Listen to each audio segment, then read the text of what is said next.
Hi viewers.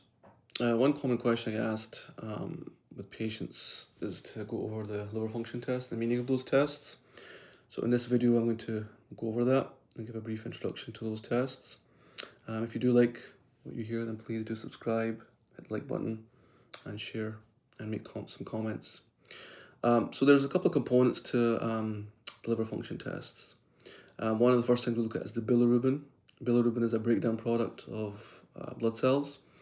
So if this is high, that can mean there's a lot of breakdown of blood cells, or the liver can't handle the capacity to deal with that, the bilirubin, or there's a blockage and the liver can't expel the bilirubin. So those are the sort of categories for why the bilirubin would be high. As far as the AST and the LT go, these are actually what we call enzymes, and these are in the liver cells themselves. So if the liver tissue itself is inflamed or damaged for some reason, then these may be high, and there's numerous causes for that which can be investigated, including medications, viruses, drugs, autoimmune diseases, etc.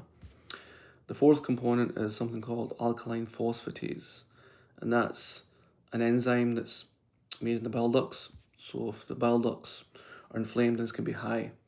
Now some of these markers can be high in other things, so AST/ALT can be high if there's muscle inflammation or damage. And alk phos is also made in bone and sometimes in the small bowel, so it could be a sign of something else going on somewhere else. Now there are two other tests that we usually go along with the liver tests, and that is the albumin. It's a protein which helps keep the pressure within the blood vessels so they don't get leaky. And there's also something called the prothrombin time, which gives us an idea on how well your liver is actually functioning.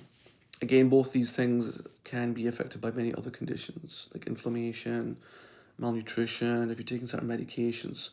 So again, in isolation, the tests by themselves are only as good as the overall information we have about the patient, the history, the physical exam, other tests. So, it's like a jigsaw. When you get all the pieces together, you can sort of form a clearer picture of what's going on with that patient.